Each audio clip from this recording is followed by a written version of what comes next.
ಪವಿತ್ರ ಗೌಡ ಅವ್ರಿಗೆ ರಾಜಾತಿಥ್ಯ ಸಿಗ್ತಾ ಇದೆ, ಫೋನ್ ಸಿಗ್ತಾ ಇದೆ, ಒಳ್ಳೊಳ್ಳೆ ಊಟ ಸಿಗ್ತಾ ಇದೆ, ಹೊರಗಡೆಯಿಂದ ಸಿಗ್ತಾ ಇರುವಂತಹ ಪಿನ್ ಟು ಪಿನ್ ಇನ್ಫಾರ್ಮೇಶನ್ ಸಿಗ್ತಾ ಇದೆ. ಏನು ಜೈನ್ ಮ್ಯಾನ್ಯುವಲ್ ಏನೇನಿದೆ ಅದನ್ನ ಕೊಡಬಹುದು.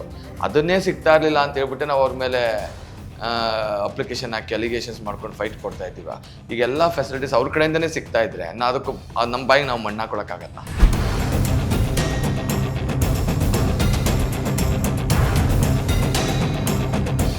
ಜೈಲಲ್ಲಿ ಮ್ಯಾನ್ಯುವಲ್ ಆಗಿ ಒಂದಷ್ಟು ಫೆಸಿಲಿಟೀಸ್ ಕೊಡ್ತಾರೆ ಅಂತ. ಮುಖ ತೊಳ್ಕ ಸೋಪ್ ಅಂತೂ ಕೊಡ್ತಾರೆ. ಅವ್ರು ಆ್ಯಸ್ ಇಟ್ ಈಸ್ ಅದು ಬಿಟ್ಟರೆ ಇನ್ನೇನು ಹೇಳಿಲ್ಲ, ಬೇರೆ ಇನ್ನೇನು ಹೇಳಿಲ್ಲ. ಪಪ್ಸ್ ತಿನ್ಕೊಂಡಿದ್ರು ಅವಳು ಅಲ್ಲಿ ಒಂಥರ ಅವ್ರಿಗೆ ಕೈಗೊಬ್ರು ಕಾಲ್ಗೊಬ್ರು ಫೈಲ್ ಹಿಡ್ಕೊಂಡು ಹೋಗ್ತಾರೆ. ಏನು ಅಲ್ಲೇನು ಫೈಲಲ್ಲಿ ನನ್ನ ಆಫೀಸರ್ ಕೆಲಸ ಮಾಡಕ್ಕೆ ಹೋಗೋರ ಪವಿತ್ರ ಗೌಡ. ಸ್ಟಾಫ್ ಮೊಬೈಲ್ ಕೈಯಲ್ಲಿ ಇಟ್ಕೊಂಡಿದ್ರು ಅಂತ ಹೇಳ್ತಾರೆ. ನನ್ನ ಮೈ ಪಾಯಿಂಟ್, ಸ್ಟಾಫ್ಗೂ ಮೊಬೈಲ್ ಬಿಡಲ್ಲ, ಅದು ಬೇರೆ ಕತೆ. ಈಗ ಸ್ಟಾಫ್ದೇ ಮೊಬೈಲ್ ಕೈಯಲ್ಲಿದ್ರೆ ಫೋನ್ ಮಾಡೋಕ್ಕೆ ಯಾಕೆ ಹೋಗ್ಬೇಕು? ಸಂಧ್ಯಾ ನಾಗರಾಜ್ ಅವರು ಏನು ಒಂದು ಪರಪ್ಪನ ಆಗ್ರಹ ಪ್ರಚಾರದ ಒಂದು ಇದರಲ್ಲಿ ಹೇಳ್ತಾ ಇದ್ದಾರೆ, ಬಟ್ ಅದು ತಪ್ಪು, ಸ್ಟಾಪ್ ಮಾಡಿ ಅಂತ ಹೇಳಿ ಅವರು ಆರೋಪ ಮಾಡ್ತಿರೋದ್ರ ಜೊತೆಗೆ ಅಲ್ಲಿನ ಒಂದಷ್ಟು ಸ್ಟಾಫ್ಸ್ ಹೆಸರನ್ನು ಕೂಡ ಹೇಳ್ತಾ ಇದ್ದಾರೆ. ಸ್ಟಾಫ್ಸ್ ಬರ್ತಾ ಇರುವಂತಹ ತಿಂಡಿ ಆಗಿರ್ಬೋದು, ಅವರು ಅದಕ್ಕೆ ಲೀಗಲ್ ಸ್ಟೆಪ್ಸ್ ಅಲ್ಲ, ಅದು ಸುಳ್ಳು, ಅದೆಲ್ಲ ಸುಳ್ಳು.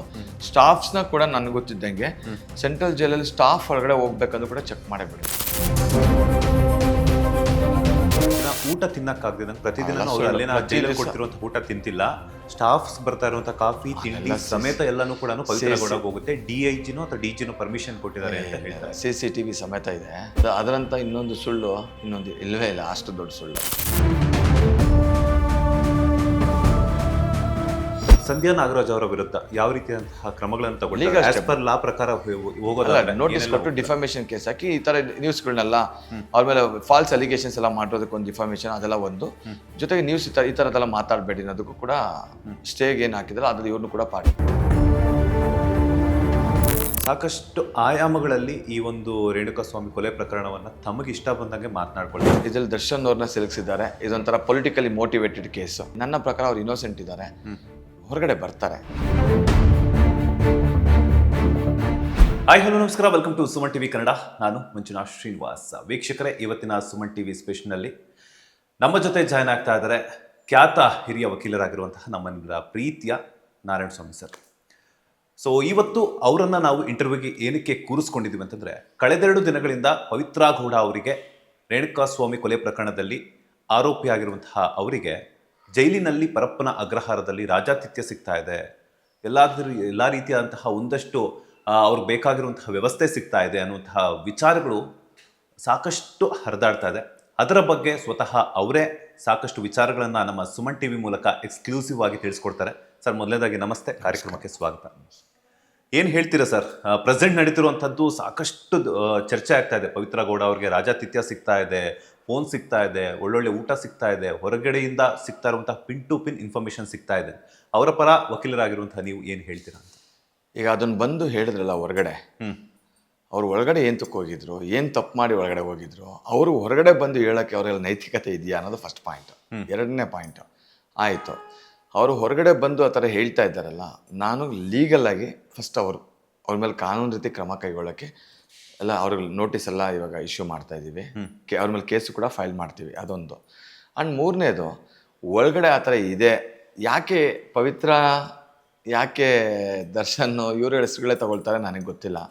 ಆದರೆ ಒಂದು ಹೇಳ್ಬೋದು, ನನ್ನ ಪ್ರಕಾರ ಅದೆಲ್ಲ ಒಂದು ಕಡೆ ಒಂಥರ ಪ್ರಚಾರದ ಒಂದು ಗೀಳಲ್ಲಿ ಹೇಳ್ತಾ ಇರ್ಬೋದು ಅಂತ ನನಗನ್ಸುತ್ತೆ. ಆ್ಯಂಡ್ ಮೋರ್ ಓವರ್ ಆ ಥರ ಏನಾದರೂ ಅವ್ರಿಗೆ ಫೆಸಿಲಿಟಿ ಸಿಗ್ತಾ ಇದೆ, ಮತ್ತೊಂದು ಹೇಳ್ತಾರಲ್ಲ.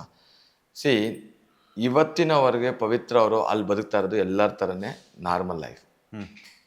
ಏನಾಗತ್ತೆ, ಆ ಹೆಸರು ಹೇಳಿದ್ರೇ ಮಾಧ್ಯಮಗಳಲ್ಲಿ ಒಂದು ನ್ಯೂಸ್ ಆಗುತ್ತೆ ಅನ್ನೋ ಒಂದೇ ಕಾರಣಕ್ಕೆ ಅವ್ರ ಹೆಸರು ತಗೊಂಡು ಆ ಥರ ಮಾತಾಡ್ತಾ ಇದ್ದಾರೆ ಅಂತ ನನಗನ್ಸುತ್ತೆ. ಆ್ಯಂಡ್ ಅವ್ರು ಹೇಳೋ ಮಾತಲ್ಲೇ ಸುಳ್ಳು ಅಂತ ಒಂದಷ್ಟು ಗೊತ್ತಾಗತ್ತೆ. ಒಂದು ಕೈಯಲ್ಲಿ ಮೊಬೈಲ್ ಇತ್ತು, ಆ್ಯಕ್ಚುಲಿ ಲೇಡೀಸ್ ಬ್ಯಾರಕ್ಕಲ್ಲಿ ಅಂದ್ಕೋ ಭಾಳ ಟಫ್. ಹಂಗನ್ಬಿಟ್ಟು ಜೈಲಲ್ಲಿ ಅಲ್ಲಿ ಆ ಥರ ನಡೆದಿಲ್ವಾ ಇಲ್ವಾ ಅಂತಂದರೆ ನಾನೇನು ಅದನ್ನು ಒಪ್ಪಲ್ಲ, ಖಂಡಿತ ನಡೆದಿದೆ. ಬಟ್ ಲೇಡೀಸ್ ಬ್ಯಾರಕ್ಕಲ್ಲ ಖಂಡಿತ ಅಷ್ಟರ ಮಟ್ಟಿಗೆ ಹೋಗಿಲ್ಲ ಅನ್ನೋದು ನನ್ನ ಒಂದು ಇದು. ಎರಡನೇದು, ದರ್ಶನ್ ಅವ್ರನ್ನ ನಾವು ನೋಡಿದ್ವಿ, ಪಾಪ ಸ್ವರ್ಗ ಹೋಗಿದ್ದಾರೆ ಅನ್ನೋ ಥರ ಎಲ್ಲ ಮಾತಾಡ್ತದೆ. ನೀವು ಹೇಳಿ, ಲೇಡೀಸ್ ಬ್ಯಾರಕ್ಕಲ್ಲಿರೋರಿಗೆ ಹೋಗಿ ದರ್ಶನ್ ನೋಡೋಕ್ಕಾಗ್ತದಾ? Is it possible? VCಗೆ ಬಂದಿದ್ರು ಅಂತಾರೆ, VCಗೆ ನಾನು ಅಲ್ಲಿಗೆ ಬರ್ತಾರಾ? ಬರೋದೇ ಇಲ್ಲ, ಆಯಿತಾ? ಎರಡನೇದು, ಯಾರು ಇವರು ಅಂತ ಪವಿತ್ರ ಮಾತಾಡ್ತಾರೆ. ಹೋಗ್ಲಿ, ಯಾರು ಇವರು? ಮಾತಾಡೋರು ಯಾರು? ಏನು ಅವ್ರ ಐಡೆಂಟಿಟಿ? ಸುಮ್ಮನೆ ಏನೋ ಯಾರೊಬ್ಬರ ಮೇಲೆ ಒಂದು ಆಪಾದನೆ ಹೊರಿಸಬಾರ್ದು. ಪಾಪ ಇವರಿಂದ ಅವರು ಒಳಗೊಟ್ಟೋದ್ರು. ಏನು ಗೊತ್ತಿದೆ ಇವರಿಗೆ ಕೇಸ್ ಬಗ್ಗೆ? ಏನು ಪ್ರಕರಣ? ಪವಿತ್ರಾಯಿಂದ ಹೋದ್ರು, ಪವಿತ್ರಾಯಿಂದ ಆಯಿತು, ಫಸ್ಟು ನೋಡೋರು ಕೇಳ್ತಾಯಿದ್ದೀನಿ, ನಿಮ್ಗೇನು ಗೊತ್ತು ಪ್ರಕರಣದ ಬಗ್ಗೆ? ಏನು ಗೊತ್ತು? ಸುಮ್ಮನೆ ಇವಾಗ ಮಾಧ್ಯಮಗಳಲ್ಲಿ ಬಂದಿದ್ದೊಂದು ಹೊರತುಪಡಿಸಿ ಬೇರೆ ಏನು ಗೊತ್ತು? ಅದು ಮಾಧ್ಯಮ ಒಂದೊಂದು ಪೇಪರ್ಗಳು ಏನು ಹೇಳುತ್ತೆ, ಏನು ಕತೆ ಹೇಳುತ್ತೆ, ಏನಿದೆ, ಏನಾಗಿದೆ, ಪವಿತ್ರಾಗೆ ಎಷ್ಟು ಅನ್ಯಾಯ ಆಗಿದೆ, ಪವಿತ್ರಾಗೆ ಹೆಂಗೆ ತೊಂದರೆ ಆಗಿದೆ, ಯಾರಿಗೆ ಗೊತ್ತಿದೆ? ಸುಮ್ಮನೆ ಒಂಥರ ಒಬ್ಬರ ಮೇಲೆ ಆಪಾದನೆ ಮಾಡೋದಕ್ಕೂ ಮೊದಲು ಯೋಚನೆ ಮಾಡಬೇಕು. ಆಯಿತು, JCಯಲ್ಲಿ ಎಲ್ಲ ಫೆಸಿಲಿಟೀಸ್ ಇದೆ ಅಂದರೆ ಹೋಗಿ JC ಮೇಲೆ ಒಂದು ಅವ್ರಿಗೆ ಮಾಧ್ಯಮಗಳ ಮುಂದೆ ಬರೋದ್ರ ಬದಲು ಹೋಗ್ಬಿಟ್ಟು ಒಂದು ಕೇಸ್ ಹಾಕಕ್ಕೆ ಹೇಳಿ. ಈಗ ನಾನು ಜಸ್ಟ್ ಆ ವಿಚಾರ ಬಂದು ಸಾಮಾಜಿಕವಾಗಿ ಪವಿತ್ರ ಅವ್ರ ವಿಚಾರದಲ್ಲಿರ್ಬೋದು, ಅಥವಾ ಅಲ್ಲಿನ ಕೆಲವೊಬ್ಬರು ಪಾಪ ಪೊಲೀಸ್ಗಳ ಮೇಲೆಲ್ಲ ಕೆಲವೊಂದೆಲ್ಲ ಹೇಳಿದೆ, ಅದೆಲ್ಲ ತಪ್ಪೋದು.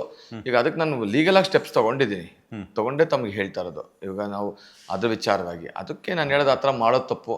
ಇಲ್ಲ ಒಂದು ಕಡೆ ಆ ಥರ ಅಂದರೆ ಅಂದ್ಬಿಟ್ಟು JCಯಲ್ಲಿ ಆ ಥರ ಅಂದರೆ ಸೆಂಟ್ರಲ್ ಜೈಲಲ್ಲಿ ಆ ಥರ ಎಲ್ಲ ಫೆಸಿಲಿಟೀಸ್ ಸಿಗಲ್ಲ, ಅವೆಲ್ಲ ನಾನು ಏನು ಹೇಳಲ್ಲ. ಕೆಲವೊಂದು ಕಡೆ ಕೆಲವೊಂದು ಬ್ಯಾರಕ್ಗಳಲ್ಲಿ ಕೆಲವೊಂದು ಕಡೆ ಸಿಗತ್ತೆ ಅನ್ನೋದು ಮೊದಲಿನ ಕೇಳ್ಕೊಂಬಂದಿದ್ದೀವಿ. ಅದು ಅಲ್ಲೂ ಎಲ್ಲ ರೀತಿಯಲ್ಲಿ ನಡೀತವೆ ಅನ್ನೋದು ತಿಳ್ಕೊಂಬಂದಿದ್ದೀವಿ. ಆದರೆ ಇವ್ರಿಗೇನಾಗಿದೆ, ಸುಪ್ರೀಂ ಕೋರ್ಟಿಂದ ಅವರು ಬೇಲ್ ಕ್ಯಾನ್ಸಲೇಷನ್ ಆಗಿ ಬಂದಮೇಲೆ ಸ್ಟ್ರಿಕ್ಟ್ಲಿ ಅದು ಸ್ಪೆಷಲಿ ಈ ಕೇಸಿನಲ್ಲಿ ಇರ್ತಕ್ಕಂಥ ಆರೋಪಿಗಳೇನಿದ್ದಾರೆ ಎಲ್ಲರಿಗೂ ಬಹಳ ಸ್ಟ್ರಿಕ್ಟ್ ಮಾಡಿದ್ದಾರೆ.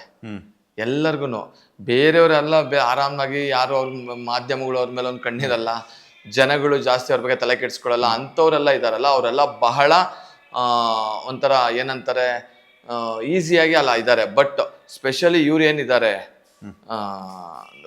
ದರ್ಶನ್ ಪವಿತ್ರ ಗೌಡ ಕೇಸು, ಇವ್ರಿಗೆ ತುಂಬ ಇದಿದೆ ನೋಡಿ. ಈ ಯಾವುದೇ ಒಬ್ಬ ವ್ಯಕ್ತಿ ಬಗ್ಗೆ ಅಥವಾ ಅಲ್ಲಿನ ವ್ಯವಸ್ಥೆ ಬಗ್ಗೆ ಸರಿಯಾಗಿ ಮಾಹಿತಿ ಇಲ್ಲ ಅಂದರೆ ಪ್ರಚಾರದ ಒಂದು ಹುಚ್ಚಲ್ಲಿ ಅಥವಾ ಪ್ರಚಾರ ಮಾಡ್ಕೊಳ್ಳೋದಕ್ಕೋಸ್ಕರ ಯಾರ್ದೋ ಹೆಸರು ತೊಗೊಂಡ್ರೆ ನನಗೆ ಹೆಸರಾಗತ್ತೆ ಅನ್ನೋದಕ್ಕೋಸ್ಕರ ಖಂಡಿತವಾಗಿಯೂ ಮಾತಾಡಬಾರ್ದು. ಅದರಲ್ಲೂ ಏನು ಪ್ರಕರಣ ಇದೆ ಪವಿತ್ರ ಗೌಡ ಅವ್ರು ಸಂಬಂಧಪಟ್ಟಂಗೆ, ಈ ಪ್ರಕರಣದಲ್ಲಿ ಸುಪ್ರೀಂ ಕೋರ್ಟ್ ಕ್ಯಾನ್ಸಲೇಷನ್ ಆಗಿ ಬಂದಾಗ ಆಲ್ರೆಡಿ ಹೇಳಿದೆ ನಾನು, ಸುಪ್ರೀಂ ಕೋರ್ಟ್ದು ಯಾವಾಗ ಬೇಲ್ ಕ್ಯಾನ್ಸಲ್ ಆಗಿ ಬಂದರು ಅದರಲ್ಲಿ ಏನಾಗಿದೆ, ಈ ಕೇಸಲ್ಲಿ ಒಂದು ನ್ಯಾಯಾಲಯ ಇರ್ಬೋದು ಅಥವಾ ಪೊಲೀಸ್ ವ್ಯವಸ್ಥೆ ಇರ್ಬೋದು, ಸೆಂಟ್ರಲ್ ಜೈಲಲ್ಲಿ ಇರ್ಬೋದು, ಎಲ್ಲರಿಗೂ ಇವ್ರನ್ನ ಸ್ಟ್ರಿಕ್ಟ್ ಮಾಡಿದ್ದಾರೆ ವಿನಃ ಇವ್ರಿಗೆ ಖಂಡಿತ ಫೆಸಿಲಿಟಿ ಸಿಗ್ತಾ ಇದೆ ಅನ್ನೋದು ಖಂಡಿತವಾಗಿಯೂ ಸುಳ್ಳದು ಅಂತ ನಾನು ಹೇಳೋದು. ತುಂಬ ಕಷ್ಟ ಆಗ್ತಾ ಇದೆ. ಬೇರೆಯವರ ಇವಾಗ ನಾನು ಹಂಗನ್ಬಿಟ್ಟು ಸೆಂಟ್ರಲ್ ಜೈಲಲ್ಲಿ ಅದೇ ನಾನು ಪದೇ ಹೇಳೋದೇನೆಂದ್ರೆ, ಇವ್ರಿಗೆ ಮಾತ್ರ ಸ್ಟ್ರಿಕ್ಟ್ ಆಗ್ತಾ ಇರೋದು ನಿಜ ಹೇಳ್ಬೇಕು ಅಂದ್ರೆ. ಬೇರೆ ಸಹ ಕೈದಿಗಳೆಲ್ಲೋ ಒಂದ್ ಕಡೆ ಇರ್ತಾರೆ, ಯಾವುದೋ ಬೇರೆ ಅವ್ರಿಗೆಲ್ಲ ಕೆಲವೊಬ್ಬರಿಗೆಲ್ಲ ಹೆಂಗೋ ಮಾಡಿ ಏನೋ ಫೆಸಿಲಿಟೀಸ್ ತಗೊಂಡ್ಬಿಡ್ತಾರೇನೋ. ಬಟ್ ಸ್ಪೆಷಲಿ ಇವರಿಗೆ ಭಾಳ ಟಫ್ ಆಗ್ತಾ ಇದೆ. ಅದು ಮಾತ್ರ ನಾವು ಫ್ರಮ್ ಡೇ ಒನ್ನಿಂದ ಅದಕ್ಕೆ ತಾನೇ ನಾವು ವಾದ ಮಾಡ್ತಾ ಇದ್ದೀವಿ. ಎಷ್ಟೋ ಸಲ ಅಪ್ಲಿಕೇಶನ್ಸ್ ಹಾಕಿದ್ದೀವಿ, ಒಂದು ಬೆಡ್ ಶೀಟ್ ಕೊಟ್ಟಿರಲಿಲ್ಲ, ಅದು ಕೊಟ್ಟಿರಲಿಲ್ಲ, ಇದು ಕೊಟ್ಟಿರಲಿಲ್ಲ ಅನ್ನೋದಕ್ಕೆಲ್ಲ ನಾವು ಎಷ್ಟೋ ಬಾರಿ ಕೇಳ್ಕೊಂಡಿದ್ದೀವಿ. ಇದೆಲ್ಲ ಕೇಳಿದ್ಮೇಲೆ ಇಷ್ಟೇ ಕಷ್ಟ ಎಲ್ಲ ಕರೆಕ್ಟಾಗಿತ್ತು ಅಂದರೆ ಸೆಂಟ್ರಲ್ ಜೈಲವ್ರು ಬಂದು ರಿಪೋರ್ಟ್ ಆಗ್ತಾ ಇರಲಿಲ್ವಾ? ಆಮೇಲೆ ಹೋಗ್ಲಿ ಅವ್ರನ್ನೇ ಎಗೇನೆಸ್ಟ್ ಮಾಡ್ಕೊಂಡು ಅಪ್ಲಿಕೇಶನ್ ಹಾಕೋಕ್ಕಾಗ್ತಾ ಇತ್ತಾ? ಈಗ ಸೆಂಟ್ರಲ್ ಜೈಲ್ ಅಧಿಕಾರಿಗಳಿಗೆ ಎಗೇನೆಸ್ಟ್ ಆಗಿ ಹೋಗ್ಬಿಟ್ಟು ನಮಗೆ ಆ ಫೆಸಿಲಿಟಿ ಕೊಡ್ತಾ ಇಲ್ಲ, ಅದು ಸಾಮಾನ್ಯವಾಗಿ ಏನು ಜೈನ್ ಮ್ಯಾನ್ಯುವಲ್ ಏನೇನಿದೆ ಅದನ್ನು ಕೊಡಬಹುದು, ಅದನ್ನೇ ಸಿಗ್ತಾ ಇರಲಿಲ್ಲ ಅಂತ ಹೇಳ್ಬಿಟ್ಟು ನಾವು ಅವ್ರ ಮೇಲೆ ಅಪ್ಲಿಕೇಶನ್ ಹಾಕಿ ಅಲಿಗೇಷನ್ಸ್ ಮಾಡ್ಕೊಂಡು ಫೈಟ್ ಕೊಡ್ತಾ ಇದ್ದೀವ. ಈಗೆಲ್ಲ ಫೆಸಿಲಿಟೀಸ್ ಅವ್ರ ಕಡೆಯಿಂದನೇ ಸಿಗ್ತಾ ಇದ್ರೆ ಅದಕ್ಕೂ ನಮ್ಮ ಬಾಯಿಗೆ ನಾವು ಮಣ್ಣು ಹಾಕೊಳಕ್ಕಾಗತ್ತಾ? ಅಂದರೆ ಇದು ಮೇಲ್ನೋಟಕ್ಕೆ ಗೊತ್ತಾಗತ್ತೆ ಸುಳ್ಳು ಅಂತ. ಆಮೇಲೆ ಪಾಪ ದರ್ಶನ್ ಬಗ್ಗೆ ತುಂಬ ಸಿಂಪತಿಯಾಗಿ ಮಾತಾಡೋದು. ನಾನು ದರ್ಶನ್ ಅವ್ರ ಬಗ್ಗೆ ಅದನ್ನ ಮಾತಾಡೋಕ್ಕೆ ನಾನು ಹೇಳೋದು, ಇವ್ರು ಏನು ಗೊತ್ತಿದೆ, ಇವ್ರು ಏನು ನೋಡಿದಾರಲ್ಲ ಹೋಗಿ, ಅವ್ರು ಹೇಗಿದ್ದಾರೆ ಹೆಂಗೆ ಗೊತ್ತಿದೆ ಅವ್ರಿಗೆ. ಪಾಪ ಸ್ವರ್ಗ ಹೋಗಿದ್ದಾರೆ. ನಾವು VC ಕೋರ್ಟಲ್ಲಿ ನೋಡಿದ್ವಿ, VC ಕೋರ್ಟ್ ಹತ್ರಕ್ಕೂ ಇವ್ರು ಹೋಗಲ್ಲ, ಅಲ್ಲಿ ಹೋದ್ರೆ ಬಿಡೋಲ್ಲ ಅವ್ರು. ಅಲ್ಲಿ ಆ ಕಡೆಗೆ ಅದೇ ಬೇರೆ ಬರ್ತದೆ, ಹೆಣ್ಮಕ್ಳಿಗೆ ಅಲ್ಲಿ ಕನೆಕ್ಟ್ ಮಾಡಲ್ಲ, ಅವರೇ ಬೇರೆ ಕಡೆಯಿಂದ ಬರ್ತಾರೆ, ಇವರೇ ಬೇರೆ ಕಡೆಯಿಂದ ಇರ್ತಾರೆ. ಇದೆಲ್ಲ ಯಾಕೆ ಸುಳ್ಳು? ಇದೆಲ್ಲ ಜನಕ್ಕೆ ಗೊತ್ತಾಗ್ಬೇಕಲ್ವಾ? ಇದನ್ನು ಪ್ರಸಾರ ಮಾಡೋ ಮಾಧ್ಯಮಗಳು ಕೂಡ ಅದನ್ನ ಯೋಚನೆ ಮಾಡ್ಬೇಕು. ಅಂದ್ರೆ very important point.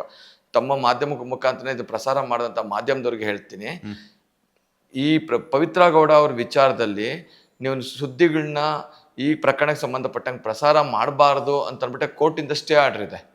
Stay order ಇದ್ರೂ ಕೂಡ ನೀವು ಪ್ರಸಾರ ಮಾಡ್ತಾ ಇದ್ದೀರಾ ಅಂದ್ರೆ ನಿಮ್ಮನ್ನು ಕೂಡ ನೆಕ್ಸ್ಟ್ ನ್ಯಾಯಾಲಯದಲ್ಲಿ ನಾವು ಕರಿಬೇಕಾಗತ್ತೆ. ಲೀಗಲ್ ಸ್ಟೆಪ್ಸ್ ಅಂತೂ ಖಂಡಿತ ತಗೊಳ್ತೀವಿ ಅಂತ ನಾನು ಮಾತ್ರ ಹೇಳಕ್ ಇಷ್ಟಪಡ್ತೀನಿ. ಎಸ್ ಸರ್, ಈಗ ಒಂದು ವಿಚಾರವನ್ನ ಹೇಳಿದ್ರೆ, ಜೈಲಲ್ಲಿ ಮ್ಯಾನ್ಯುಯಲ್ ಆಗಿ ಒಂದಷ್ಟು ಫೆಸಿಲಿಟೀಸ್ ಕೊಡ್ತಾರೆ ಅಂತ, ಏನೇನು ಫೆಸಿಲಿಟೀಸ್ ಇರುತ್ತೆ ಸರ್? ಅಲ್ಲ, ಆಸ್ ಪರ್ ಜೈಲ್ ಮ್ಯಾನ್ಯುವಲ್ ಇವಾಗ ಅಲ್ಲಿ ಸಣ್ಣ ಪುಟ್ಟ ಪಪ್ಸ್ ಅಂತೆ ಅದಂತೆ ಅವ್ರು ಹೇಳ್ತಾರಲ್ಲ, ಪಪ್ಸ್ ಅಲ್ಲಿ ಸಿಗತ್ತೆ, ಕೊಡ್ತಾರೆ. ಎಗ್ ಪಪ್ಸ್ ಮತ್ತೆ ಸ್ನ್ಯಾಕ್ಸ್ ಅಲ್ಲಿ ಸಿಗತ್ತೆ, ಅದು ಕೊಡ್ತಾರೆ, ದುಡ್ಡು ಕೊಟ್ರೆ ಕೊಡ್ತಾರೆ. ಇನ್ನೇನಿದೆ ಅಲ್ಲಿ, ಇವಾಗ ಮುಖ ತೊಳ್ಕ ಸೋಪ್ ಅಂತ ಕೊಡ್ತಾರೆ. ಅವ್ರು ಆಸ್ ಇಟ್ ಇಸ್ ಅದು ಬಿಟ್ಟರೆ ಇನ್ನೇನು ಹೇಳಿಲ್ಲ, ಬೇರೆ ಇನ್ನೇನು ಹೇಳಿಲ್ಲ. ಪಪ್ಸ್ ತಿನ್ಕೊಂಡಿದ್ರು ಅವಳು ಅಲ್ಲಿ ಒಂಥರ ಅವ್ರಿಗೆ ಕೈಗೊಬ್ರು ಕಾಲ್ಗೊಬ್ರು ಫೈಲ್ ಹಿಡ್ಕೊಂಡು ಹೋಗ್ತಾರೆ. ಏನು ಅಲ್ಲೇನು ಫೈಲಲ್ಲಿ ನನ್ನ ಆಫೀಸರ್ ಕೆಲಸ ಮಾಡಕ್ಕೆ ಹೋಗೋರ ಪವಿತ್ರ ಗೌಡ ಫೈಲ್ ಏನು ಇಟ್ಕೊಂಡು ಹೋಗ್ತಾರೆ. ಈಗ ಪ್ರಕರಣ ಸಂಬಂಧಪಟ್ಟಂಗೆ ಯಾವಾಗಾದ್ರೂ ವಕೀಲರು ಮೀಟ್ ಮಾಡಕ್ಕೆ ಹೋದ್ರೆ ತಗೊಂಡೋಗಿ ಒಂದು ಫೈಲ್ ಕೊಟ್ಟು ಏನಾದರೂ ಪೇಪರ್ಸ್ ಇದ್ರೆ ಕೇಸ್ ಕೊಟ್ಟಿರ್ತೀವಿ, ಓದಿ ತಿಳ್ಕೊಂಡು ನಮ್ಗೆ ಏನಾರ ಪಾಯಿಂಟ್ಸ್ ಹೇಳಿ ಅಂತ ಅದನ್ನ ಇಟ್ಕೊಂಡು ಹೋಗಿರ್ಬೋದು. ಅದನ್ನ ಇರೋದು 2 ಪೇಪರ್ ಇರ್ತಾ, ಪೇಪರ್ ಎತ್ಕೊಂಡೋಗಿ ಫೈಲ್ ಎತ್ಕೊಂಡೋಗಿ ಇನ್ನೊಬ್ಬರು ಅಸಿಸ್ಟೆಂಟ್ ಇರ್ತಾರ. ಏನಂದ್ರೆ ಪೋರ್ಟ್ರೇ ಮಾಡೋ ರೀತಿನೇ ತುಂಬಾ ಕೆಟ್ಟದಾಗಿದೆ. ಅದು ಸಮಾಜಕ್ಕೆ ಏನೋ ಒಂದು ಕೂಡ ಆಕೆ ಬಹಳ ಸುಖವಾಗಿ ಅನುಭವಿಸ್ತಾ ಇದಾರೆ ಅಂತ. ಸುಖವಾಗಿ ಅನುಭವಿಸ್ತಾ ಇದ್ರೆ ಬೇಲ್ ತಗೊಂಡು ಯಾಕೆ ಆಚೆ ಬರ್ಬೇಕಾಯ್ತು, ಅಲ್ಲೇ ಇರ್ಬೇಕಾಗಿತ್ತು. ಅಲ್ಲ, ಈಗ ಇನ್ನೊಂದು ವಿಚಾರ ಏನಂತಂದ್ರೆ ಸುಖವಾಗಿ ಅಂತ ಇವರು ಹೇಳ್ತಿದ್ದಾರೆ. ಹೆತ್ತ ತಾಯಿನೂ ಹೊರಗಡೆ ಇದ್ದಾರೆ, ಹೆತ್ತ ಮಗಳು ಕೂಡ ಹೊರಗಡೆ ಇದ್ದಾರೆ. ಅವರು ಜೈಲಲ್ಲಿ ಹೇಗೆ ಸುಖವಾಗಿರಕ್ಕೆ ಸಾಧ್ಯ? ಅದೇ ಬಹಳ ಏನಾಗತ್ತೆ ನೋಡಿ, ಒಂದೇ ಮಗಳು, ಇವ್ರ ತಾಯಿಗೂ ಇವ್ರೊಬ್ಬರೇ ಮಗಳು, ಇವ್ರಿಗೂ ಇವ್ರೊಬ್ಬರೇ ಮಗಳು. ಅದ್ರ ನೋವೇನು ಅಂತ ಅವ್ರಿಗೆ ಮಾತ್ರನೇ ಗೊತ್ತು.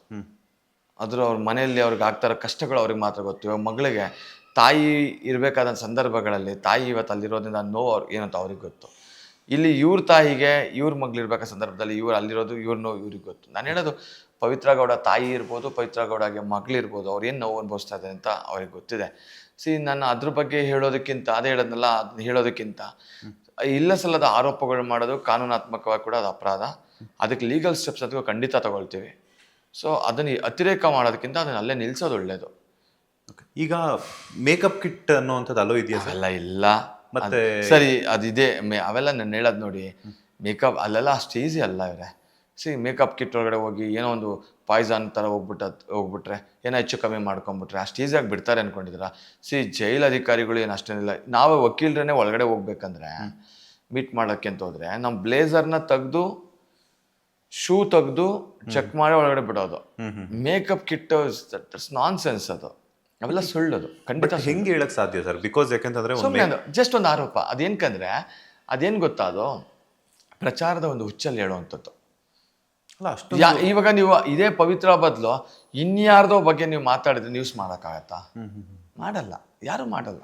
ಒಂದು ಅವ್ರು ಹೇಳ್ತಾರೆ ರನ್ಯಾ ರಾವ್ ಅಂತ ಗೋಲ್ಡ್ ಸ್ಮಗ್ಲಿಂಗ್ ಕೇಸ್ ಅಲ್ಲಿ ಅವ್ರಿಗೂ ಜಗಳ ಆಗಿತ್ತು. ಇವಾಗ ಅದನ್ನ ಯಾರು ಹೇಳ್ಬೇಕು? ಜಗಳ ಆಗಿತ್ತು ಅಂತ ಯಾರು ಹೇಳ್ಬೇಕು? ರನ್ಯಾ ರಾವ್ ಹೇಳ್ಬೇಕು. ಇವ್ರು ಹೇಳೋ ಪ್ರಕಾರ ಅದನ್ನ ಇವರಲ್ಲ, ರನ್ಯಾ ರಾವ್ ಹೇಳ್ಬೇಕು.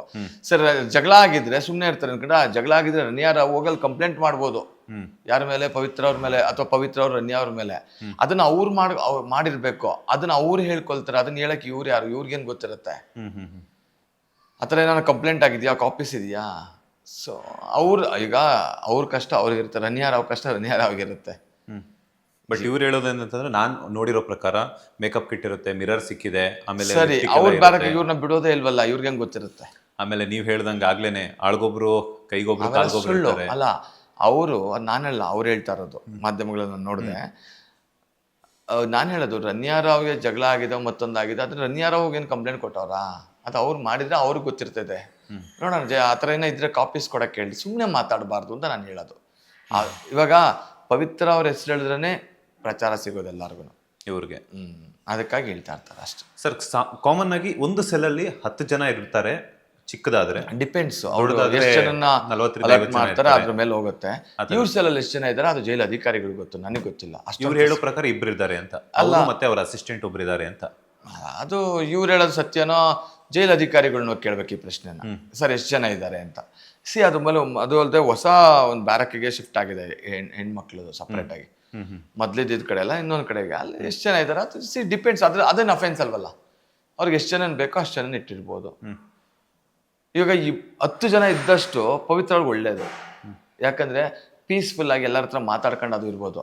ಯಾರು ಇಲ್ಲ ಬರೀ ಇಬ್ಬರೇ ಅಂದ್ರೆ ಎಷ್ಟು ತೊಂದರೆ ಆಗ್ಬೋದು. ಸೈಕಾಲಜಿಕಲಿ ಯೋಚನೆ ಮಾಡಿ ನೀವು. ಸೊ ಇಬ್ಬರನ್ನೇ ಇಟ್ಟವ್ರೆ ಅಂತ ಅನ್ನೋದಾದ್ರೆ ಅದು ಸೈಕಾಲಜಿಕಲಿ ಅವ್ರಿಗೆ ಟ್ರಬಲ್ ಮಾಡ್ತಾ ಇದ್ದಾರೆ ಅಂತ ಅರ್ಥ.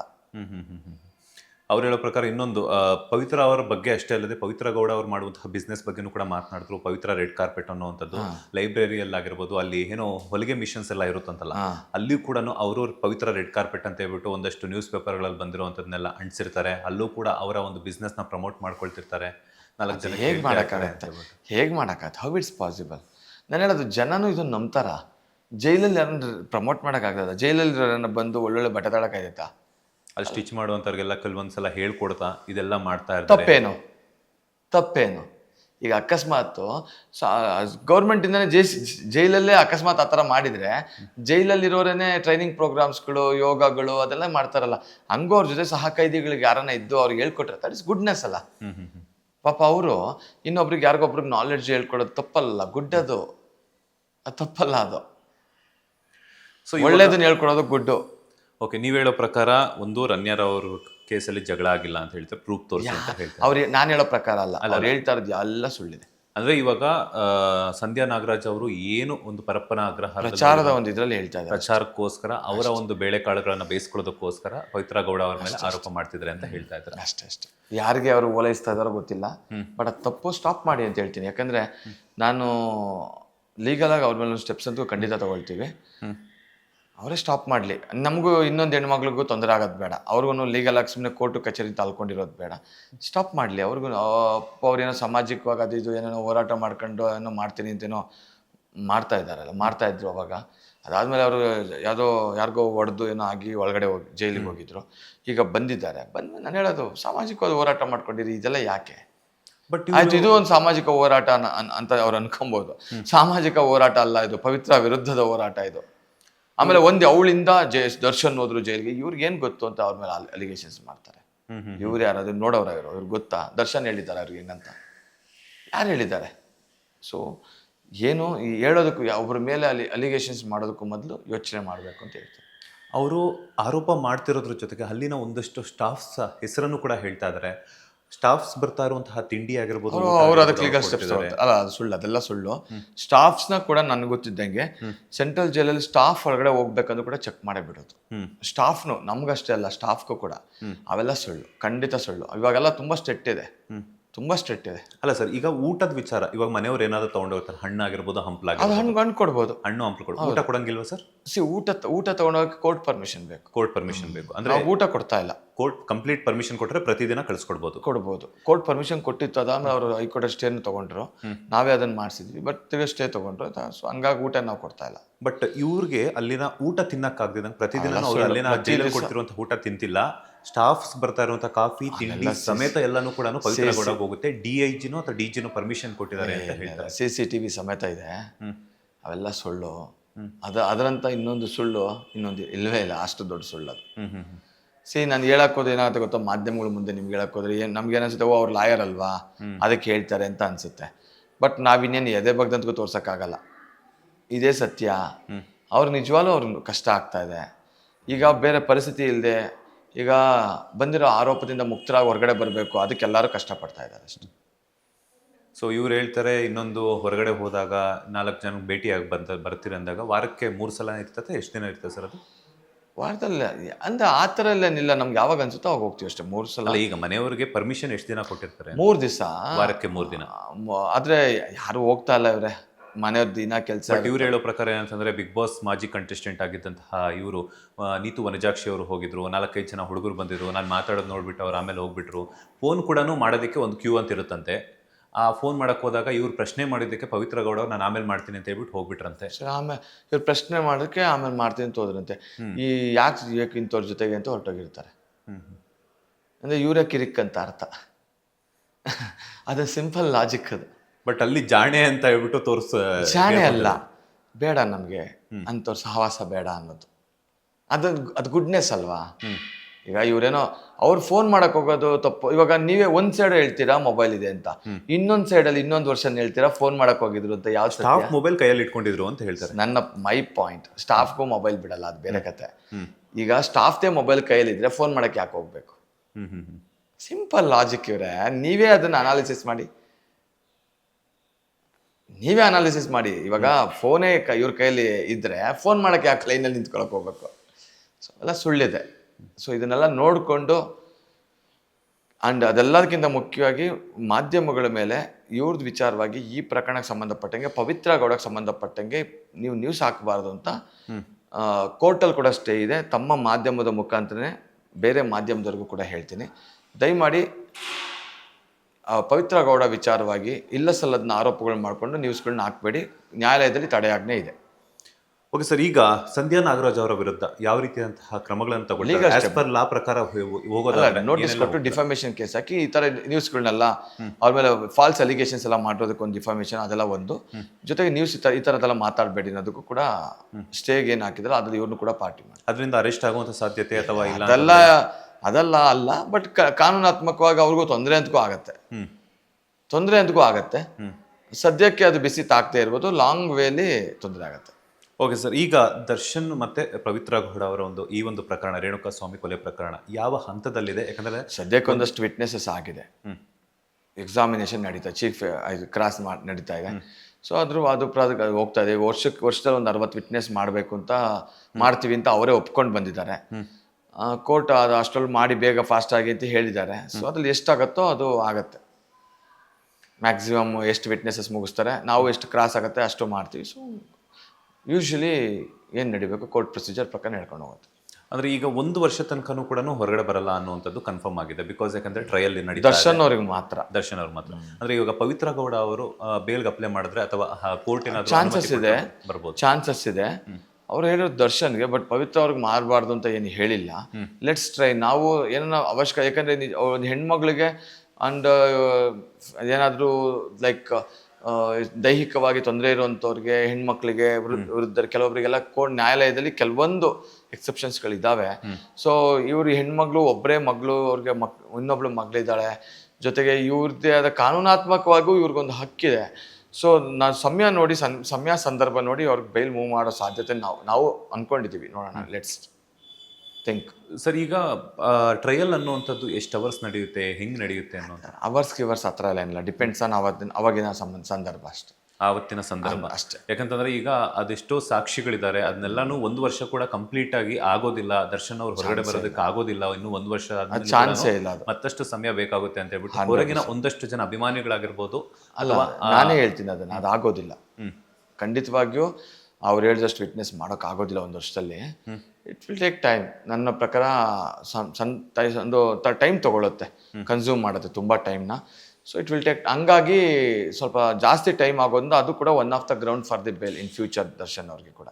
ದರ್ಶನ್ ಅವ್ರು ಒಟ್ನಲ್ಲಿ 1 ವರ್ಷ ಆದ್ಮೇಲೆ ಎಲ್ಲ ಸಾರ್ಟ್ ಔಟ್ ಆಗತ್ತೆ ಅಂತ ನನ್ನ ಭಾವನೆ. ನಿಮ್ಮ ಭಾವನೆ? ಅದಕ್ಕಿಂತ ಮುಂಚೆ ಏನಾದರೂ ಪವಿತ್ರ ಗೌಡ ಅವ್ರಿಗೆ ಏನಾದರೂ ಆಯಿತು ಅಂತಂದ್ರೆ ಲೈಕ್ ಬೇಲ್ ಸಿಗಬಹುದು, ಅವ್ರಿಗೆ ಸಿಗ್ಬೋದು. ಓಕೆ, ದರ್ಶನ್ ಅವ್ರು ಮಾತ್ರ ಆಗಲ್ಲ. ದರ್ಶನ್ ಅವ್ರಿಗೆ ಇವಾಗ ಅವರೇ ಹೋಗ್ಬಿಟ್ಟು ಸುಪ್ರೀಂ ಕೋರ್ಟ್ಗೆ ಹೋಗಿ ಆರ್ಡರ್ ತಗೊಂಡು ಬಂದಿರೋದ್ರಿಂದ ಹೇಗೇನು ತಿರ್ಗಾ ಅವರೇ ಬೇಲ್ಗೆ ಹೋಗಕ್ಕೆ ಆಗಲ್ಲ. It's my opinion. ಸರ್, ಈಗ ದರ್ಶನ್ ಮತ್ತೆ ಪವಿತ್ರ ಅವರೊಟ್ಟಿಗೆ ಇನ್ನೊಂದಷ್ಟು ಜನ ಆರೋಪಿಗಳಿದ್ದಾರಲ್ಲ, ಅವರ ಒಂದು ಪ್ರೋಸೆಸ್ ಹೆಂಗಿರುತ್ತೆ ಸರ್? ಬೇರೆಯವ್ರದ್ದು ಒಳಗಡೆ ಸೇಮ್ ಆಸ್ ಇಟ್ ಈಸ್. ಅವ್ರದ್ದು ಏನು ಯಾರೇನು ಇಲ್ಲೇನು ಸಹ ಕೈದಿಗಳೇನಿರ್ತಾರೆ ಅಷ್ಟೇ, ಸಿಂಪಲ್. ಅದಲ್ಲೇನು ಸ್ಪೆಷಲ್ ಏನಿಲ್ಲ. ಈಗ ಇನ್ನೂ ಒಂದಷ್ಟು ಜನಕ್ಕೆ ಪ್ರಾಸಿಕ್ಯೂಷನ್ ಅಲ್ಲಿ ಬೇಲ್ ಕ್ಯಾನ್ಸಲೇಷನ್ಗೆ ಅಂತ ಹಾಕೊಂಡಿದ್ರು, ಅದು ಡಿಸ್ಮಿಸ್ ಮಾಡಿದೆ ಕೋರ್ಟು. ಬೇಲ್ನ ಕ್ಯಾನ್ಸಲ್ ಮಾಡಲ್ಲ ಅಂತ ಹೇಳ್ಬಿಟ್ಟು ಡಿಸ್ಮಿಸ್ ಮಾಡಿದ್ದಾರೆ. ಸೊ ಅದರಲ್ಲೂ ಕೂಡ ನಾನು ಅಕ್ಯೂಸ್ ನಂಬರ್ 3ಗೆ ನಾನು ಲಾಯರ್ ಆಗಿದ್ದೆ. ಸೊ ಹಂಗಾಗಿ ಅದು ಕೂಡ ಕೋರ್ಟು ಬೇಲ್ ಕ್ಯಾನ್ಸಲ್ ಮಾಡೋಕ್ಕೆ ಅಂತ ಪ್ರಾಸಿಕ್ಯೂಷನ್ ಏನು ಫೈಲ್ ಮಾಡಿದ್ರು ಅದನ್ನು ಕೂಡ ಅಲೋ ಮಾಡಿಲ್ಲ, ಡಿಸ್ಮಿಸ್ ಮಾಡಿದ್ದಾರೆ. ಸೊ ಆ ಹುಡುಗರೆಲ್ಲ ಆಚೆನೇ ಇದ್ದಾರೆ. ಸೊ ಅದು ಕೂಡ one of the ground for bail ಫ್ಯೂಚರಲ್ಲಿ. ಓಕೆ, ಈಗ ಕನ್ನಡಿಗರಾಗಿರ್ಬೋದು ಅಥವಾ ದರ್ಶನ್ ಅಭಿಮಾನಿಗಳಾಗಿರ್ಬೋದು ಅಥವಾ ಇನ್ನೊಂದಷ್ಟು ಜನ ಆಗಿರ್ಬೋದು, ಸಾಕಷ್ಟು ಆಯಾಮಗಳಲ್ಲಿ ಈ ಒಂದು ರೇಣುಕಾ ಸ್ವಾಮಿ ಕೊಲೆ ಪ್ರಕರಣವನ್ನು ತಮಗೆ ಇಷ್ಟ ಬಂದಂಗೆ ಮಾತನಾಡ್ಕೊಳ್ತಾರೆ. ಇವಾಗ ನೀವು ಹೇಳೋದನ್ನ ತಗೊಳ್ತಾರೆ, ನಾನು ಹೇಳೋದನ್ನು ನಿಜ ಅನ್ಕೊತಾರೆ, ಎರಡನ್ನೂ ಸೇರಿಸಿ ಅವರೇ ಒಂದು ಆಯಾಮನ ಸೃಷ್ಟಿ ಮಾಡಬಹುದು. ಒಟ್ಟಾರೆಯಾಗಿ ಈ ಒಂದು ಪ್ರಕರಣದ ಬಗ್ಗೆ ಕರ್ನಾಟಕ ಜನತೆಗೆ ಏನು ಹೇಳ್ತೀರಾ ಅಂತ?